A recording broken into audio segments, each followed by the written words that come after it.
25 minutes before 10 o'clock. Thank you for tuning in this morning. Gosh, the next guest has so many different levels of talking points that we can explore, which is why we've invited her to be with us the entire half hour. She is Amber Farman.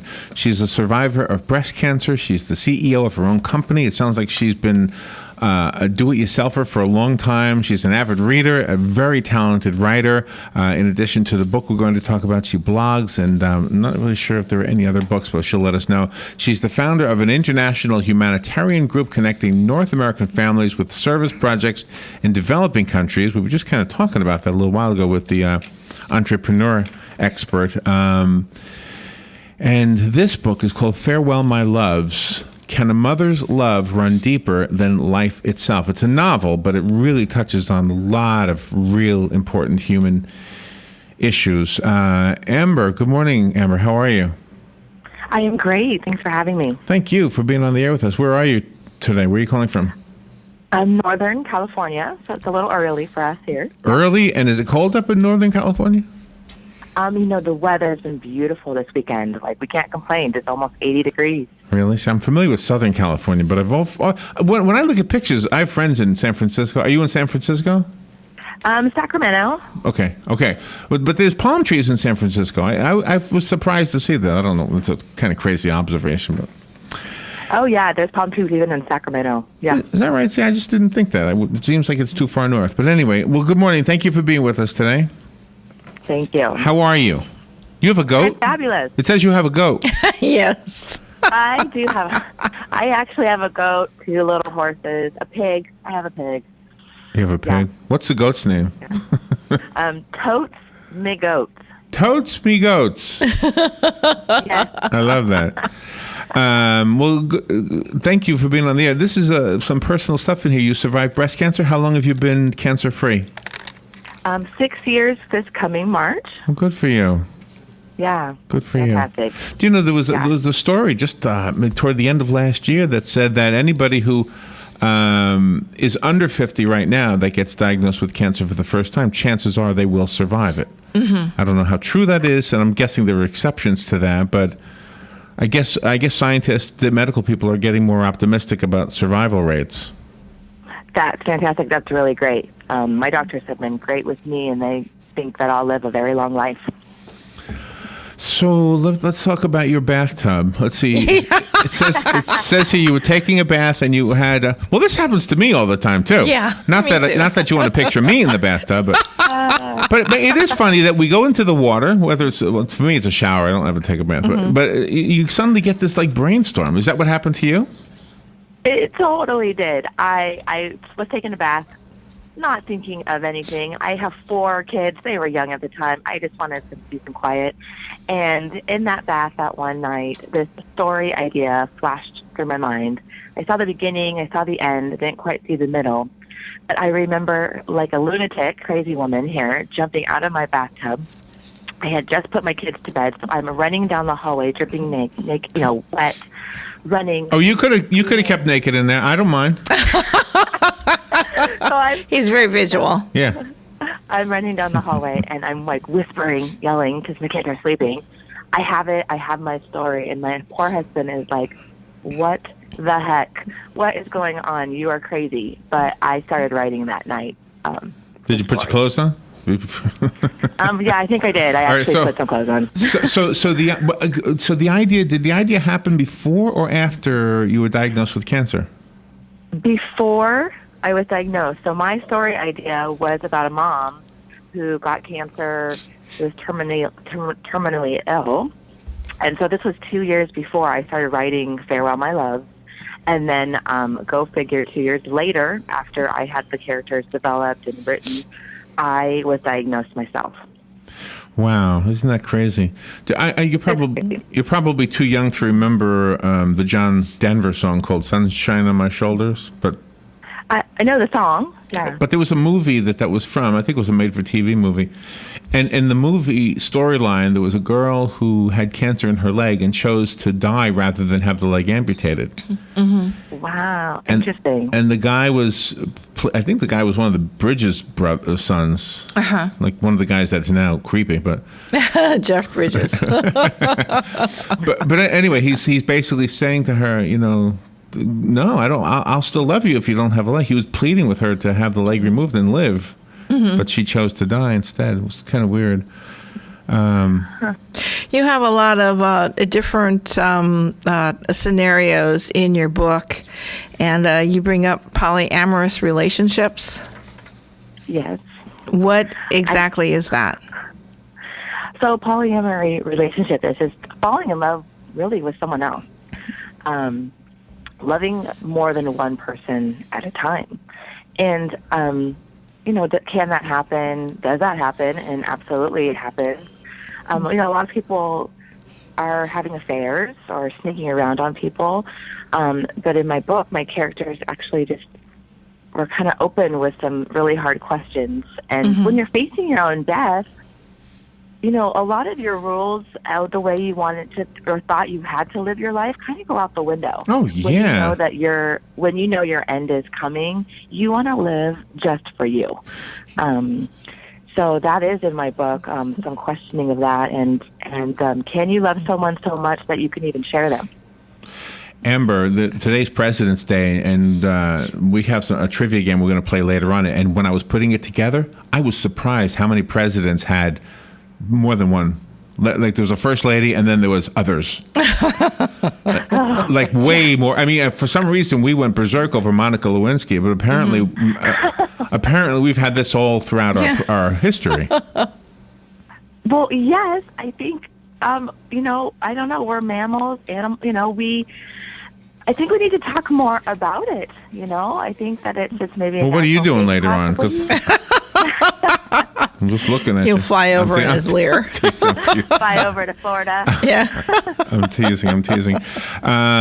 So the storyline in the book is the culmination or the what to say when the manifestation of the inspiration you had in the bathtub.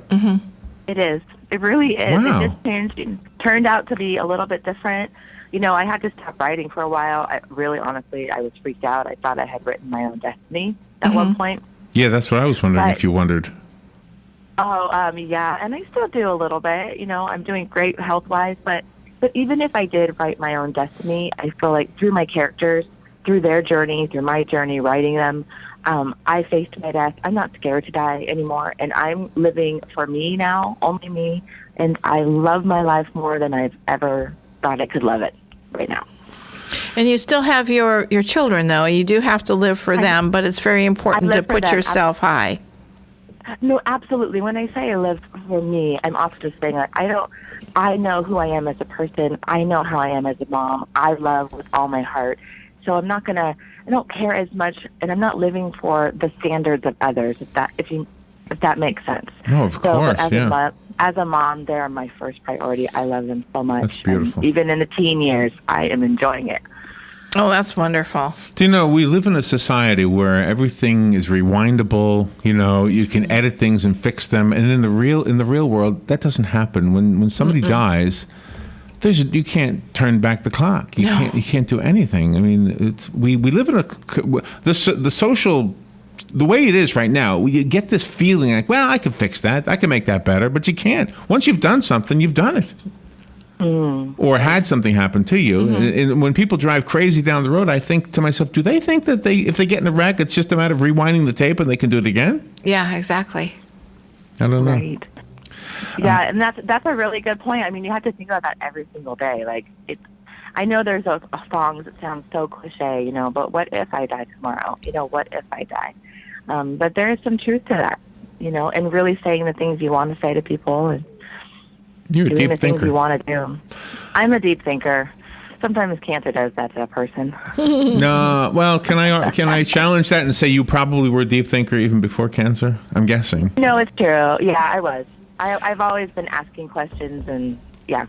Well, good, because we got some questions for you. Yes. But we have to take a break, okay? Because people want to know what the weather is like. So I have to play the weather, and then I have a couple of commercial announcements because this is an entrepreneurial venture here. Yes. So we'll take that little break and be right back. Amber, you're a delight. We'll be right back with Amber Farman. The book again is called Farewell, My Loves, and we kind of have been asking Amber about Amber more than about the book, so we'll do that when we come back. This is WOCA Ocala. We'll be right back. The weather is brought to you by myfwc.com. Safe boating is no accident. Sunshine mixing with clouds today, high 72 to 76. Increasing clouds and mild tonight, low 56 to 60. Tomorrow, clouds and breaks of sun, breezy and warm with a couple of showers and a thunderstorm around, especially during the afternoon hours at the coast, the highs in the 70s. And for Wednesday, more sun than clouds, but breezy and noticeably cooler, the high just 57 to 61. From the Florida Weather Center, I'm meteorologist Joe Lundberg. You already know texting while driving is dangerous. That's not new information, yet most people admit to doing it anyway. Drivers are 23 times more likely to be involved in a car accident while texting. Know the facts and wait to text. The danger is real and it applies to you. Auto Owners Insurance, the no problem people. Information provided by Virginia Tech Transportation Institute. Visit George Mangan Insurance today at www.manganinsurance.com. Join us on Saturday, March 7, 2015 for the second annual Habitat Strawberry Festival at the McPherson Government Complex. The goal of this festival is not only to provide a great time for families in Ocala, but to also raise funds to build a home for our family and our community and support Habitat for Humanity's mission to strengthen communities, build hope, and provide dignified housing solutions. Remember, Saturday, March 7, 2015 for the second annual Habitat Strawberry Festival at the McPherson Government Complex, which starts at 7 a.m. with breakfast. Here's what you may have missed on the John Tesh Radio Show. A show of contempt would be to say, what kind of an idiot can't even cook a simple dinner? That single behavior is so powerful it can be used to predict divorce with 93% accuracy. Here's another way to get back to sleep, and Connie uses this. Listen to white noise. You can try an app like Sleep Maker Rain, which is free for iPhone and Android. The new normal is to get a last-minute text at, say, 9 o'clock on a Saturday saying, hey, want to go see a band? Intelligence for your life on the John Tesh Radio Show. Don't miss this stuff. All right, 12 minutes before 10 o'clock. Thank you for tuning in. Amber Farman is on the phone with us. She's out in Northern California, in Sacramento. Her book is called Farewell, My Loves. Can a Mother's Love Run Deeper Than Life Itself? She's got so many aspects to her story, including her personal story of her battle with breast cancer, which she's been free of now for 6 years, she said? Yes. Amber, I had a thought during the break that I wanted to share with you. It's based on something in your book, and it's just a quick story about something I went through. About 100 years ago, maybe 150 years ago, I was young, and and I was driving. Well, I used to play music at colleges, and basically I would have a guitar, and I was the guy who went and did these shows, and I would drive from school to school and do this music. Well, one day I was down in Miami and had a flat tire, and I pulled off, and I had a choice to pull off before the canal or after the canal, and I chose after the canal, which is an important part to the story. Well, the canal has a guardrail on it, so you won't drive into the canal. As I'm standing in the back of my car trying to figure out how to get the spare tire out, a car crashes into that guardrail, which means I was saved by that guardrail. And would have been dead if I had parked on the other side of the canal. Well, I thought to myself, God just saved me. I really need to be playing music that is more like Christian gospel or something like that. You know, I really need to stop playing Billy Joel, which shows you how far ago that was. That was 150 years ago. Yeah. So anyway, and I started doing this. So I started playing. I put together a song list and started playing churches. But I was very uncomfortable. Here's why. I'm going to be totally honest with you. I would be sitting at the front of the church. Now, I'll give myself this excuse. I was a young man. And sitting in that audience was a lot of beautiful women. and I couldn't help have thoughts that you're not supposed to have if you're singing songs like this. All right? And they would call me a minister of music. I said, no, don't do that. Don't call me. I'm just playing songs. And I would know what I was thinking as I'm sitting up there being very lustful as I look out. Okay? I'm being honest with you. So I decided. Thank you. I love it. But I decided not to do that. Now, in your book, your character is taking care of a guy dressed as Jesus, and are you going through the same thing? Or, I say you, but it's not you; it's your character. It's my character. Yeah, no, she's going through the same thing. So, being raised in the church her whole life, she just starts to question all of it. Like, why is she in church every Sunday? Just in a natural way, I think that maybe everybody has to come to question something in their life and maybe make a different turn, if that makes sense. So she does. She just decides that that's not for her family anymore. And does that mean that she doesn't believe in God and she's not a spiritual person? She absolutely is a spiritual person. But does she have to go to church every Sunday? That's the big question. Well, and in the way I look at it is I'm not cut out to be a minister. Somebody else might be. Mm-hmm. But I look at a pastor and his wife, and they have children. I say, well, they must get wild sometimes. Yeah. Well, yes, it's a good thing in the Bible. It's a good thing. You're supposed to. Yes. Yeah. You're supposed to get wild in your words. Anyway, there was just part of the book that made me think of that. Did you question your spirituality also? I did. It's funny, Meredith, my character, her journey and my journey really parallel one another. Honestly, I thought I'd be a missionary off in a different country for the rest of my life. That's really what I thought I would be doing with my life. But I did. I questioned a lot of it, just like my character did. And as a mom, too, with my children, I just think, how do I want to raise them and what beliefs do I want them to have? And I did. It's not an easy thing, and it's not overnight. It's been many years of. Yeah, I also considered being a missionary, but I was afraid that the position was permanent. It's really hard to surround your own self with the truth and to be truthful to others, and you do an excellent job about that in your writings in the book. Oh, I thank you. I was a little nervous. A lot of my family, I don't think will read that book. Yeah, well, the bisexuality comes up, and well, I'm okay with women. I have a hard time with men.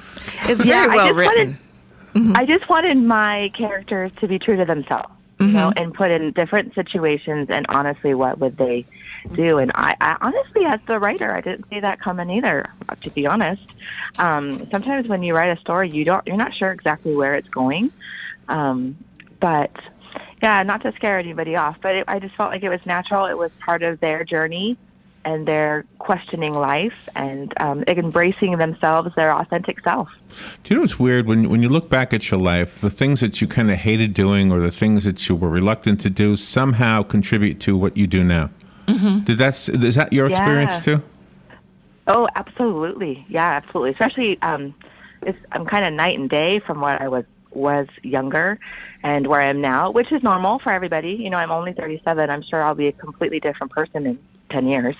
But yeah, I've done a lot of more things and I've let a lot of things go, ideas and knowledge, let them go. And it's nice. It's nice to free yourself to be you. Let's talk about the worst part of life, which is death, somebody else's death. I don't know what my own death is like because I haven't had it yet. Yeah. I'll let you know if I can somehow get back to you. But it is the worst thing to go through, and especially when it's sudden, especially when it's somebody young. But you deal with that topic. I mean, you've dealt with it. Yeah, that topic is definitely in my book, death and saying goodbye, and knowing that might be your last goodbye, and really preparing, as a mom, preparing your kids.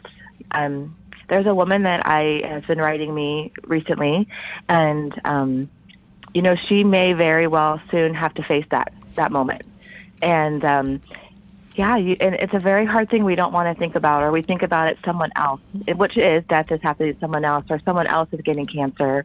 But when it affects your family, it changes your whole world. There's a message to Gail. Who's in the very front of the book? Who's Gail? Gail. Oh my goodness. Gail reached out to me. She was another breast cancer patient. She reached out to me through a friend on Facebook. We never met face to face. She would only check on me, send me really positive messages. We were diagnosed at the same time. And here I am. I get to talk to you, but Gail died a few years ago from breast cancer. And though I never met her, she was always just right there alongside me and encouraging me. So I keep in touch with her mom and her husband, and so that was just my way to say thank you to Gail. Parents always like to protect their children, and now in this world of electronics and social media and everything, how do you talk to them about issues like social bullying, things like that? Openness. I am so open with my children. I think we all need to be open. We need to always realize they know way more than you think they know on most subjects. Especially with the internet now. I just basically sit my kids down a lot. And it doesn't even have to be some formal sit-down talk. In the car, over dinner, we are always talking about, their phones. Anything they put on Facebook or Instagram, everything's permanent. That's another word we use a lot. Everything they say online is permanent. And so in 10 years, when you're looking for a job, make sure you put really nice things on. That's good advice. Yeah. All right, Can you imagine? I was going to ask you if you could do like a movie trailer version with words of the book storyline so people know. Farewell, My Loves is basically a novel about our undying need for human connection. I think that pretty much sums it up. And everything. Oh my goodness, that was. You need a better movie trailer than that. But there's a lot in this book. All right, let me give this one away. You sent me a book, right? Okay. Right? Is there more than one here? Just this one? No, just one. Okay, call me if you want the one that Amber sent us. It's yours. Call me up right now at 622-9622. You can have the book. It's a beautifully written book, very honest. Mm-hmm. You were very honest in this book, Amber, and I feel like I know you, even though it's a character. I feel like it's you. Yeah. So how do we buy the book? How do the rest of us go get it? Do you have a website? I have a website. They can go to amberfarman.com. It will have links up there for where all the books are sold. It's on Kindle. It's on Amazon, paperback, and yep. Are you or your family afraid that your cancer is going to come back? There was, I would say this past year was the first year I'm not so scared anymore. Mm-hmm. But absolutely, there is always that in the back of my mind. When you're young, too, I was only 31. I know my chances are higher than most, but I just kind of have to let that go because the more you are freaked out every day, the more that you're not living your life. So. And the new book that you're writing, what is that going to deal with? Very exciting. It's actually going to be based on adoption. My daughter was adopted, and she was adopted from Guatemala. So my next book, my third book that I'm working on right now, is really going to be based in the U.S. and in Guatemala. Just story of orphans and the adoption crisis. So many countries have closed adoptions. Mm-hmm. And I work in Guatemala. Actually, I just came back a week ago from Guatemala, and it's a problem. So I'm working on another project just to kind of open our eyes about that. Oh, that's wonderful. I'm looking at your video right now. There's a big spider web behind you. You better be careful. There's a big spider web in this video. Oh, and a ghost. This must have been a Halloween video. It looks like you talk about the Kindle. So the book is available on Kindle and the other one as well. What's the other one called? The final Twitter? farewells come Twitter, or no, my book is just on Amazon and Kindle, and then my next book won't come out till the summer. Oh, okay. Well, good luck with everything you're doing. Call back in the summer, and if you happen to be on the East Coast, come into the studio. I would love it. Thanks for having me. Thank you, Amber. Keep up the good attitude and the honest writing. I think that's what we want as readers. We want just honesty, Oh yeah. I don't Great think 50 book. Shades of Grey is honest. I don't think women really want that. Mm-mm. That whole 50 Shades of Grey. What do you think? You disagree? I kind of liked it myself. Oh, you did? Okay. The book or the movie? I haven't seen the movie yet, but I didn't mind the book. I thought it was good. But was it truthful? I don't think so. Whipping? Whipping? I just don't know why women want to be whipped. I guess I'm out of loop, everything. I'm still listening to Billy Joel. You'll get volunteers. Amber, I will? Oh, now you got me going. Okay. Amber, thank you for being on the air with us. That was fun. Thank you for having me. We'll be right back. Broadcasting from the Paddock Mall Studios, this is WOCA, Ocala, Gainesville, The Villages, 1370 AM, 96.3 FM, The Source. Fox News Radio, I'm Pat O'Neill. A blast of winter plunging much of the U.S. into a deep freeze. Crews in many areas not used to much snow are bracing for it, like North Carolina's Brad Wall. We'll be here waiting on the storm to hit because, like I said, it's going to get slick pretty quick once it starts falling. Heavy snow forecast from Kentucky to Washington, D.C. down to Georgia. 2 men suspected of helping a gunman in 2 Copenhagen attacks that killed 2 are under arrest. Danish Prime Minister Helle Thorning-Schmidt says they're responding with resolve. The Danish nation is strong, and we will not accept any attempt to threaten or intimidate our liberties and our rights. She said there's no sign the gunman was part of a larger terror group. Egyptian warplanes have staged a second wave of airstrikes against ISIS in Libya, retaliation for the beheading of a group of Christian hostages. Fox News, we report, you decide. You're running your business, and we at Wix.com know things can get stressful, but creating your website doesn't have to be. With Wix, you can create a professional website all by yourself. It's easy and free. You don't have to be a programmer. Just drag and drop everything into place. It's your website, your style. Show the world what you can do. Go to Wix.com and create your own stunning website today. It's easy and free. When you sit in your comfortable ergonomic chair, do you experience inner peace? Are you known for admiring desks like profound works of art? If so, you might be gear-centric, someone who knows that the right office gear helps you do great things. And at Office Depot and Office Max, we have the quality gear you need. Visit our President's Day furniture sale and save 40% on select desks, chairs, bookcases, and more. Office Depot and Office Max. Gear up for great. Offer ends 2/21. Today on Florida Ag News on the Southeast AgNet, we start off with a weekly Commissioner Spotlight. With that, here's Franco Galasso. I'm talking with Florida's Commissioner of Agriculture, Adam Putnam. Commissioner, you've consistently said water is the biggest long-term challenge facing Florida. How do we change that? I've long said that Florida's biggest long-term challenge is water, and I have a few ideas to fix that. First, let's consider how far we've come. Florida has the strongest foundation of water governance in the nation. We've made great progress in conserving and restoring the health of our water. In fact, water use in agriculture and with per capita consumption is moving downward, which is the right trend. Second, we must refine and strengthen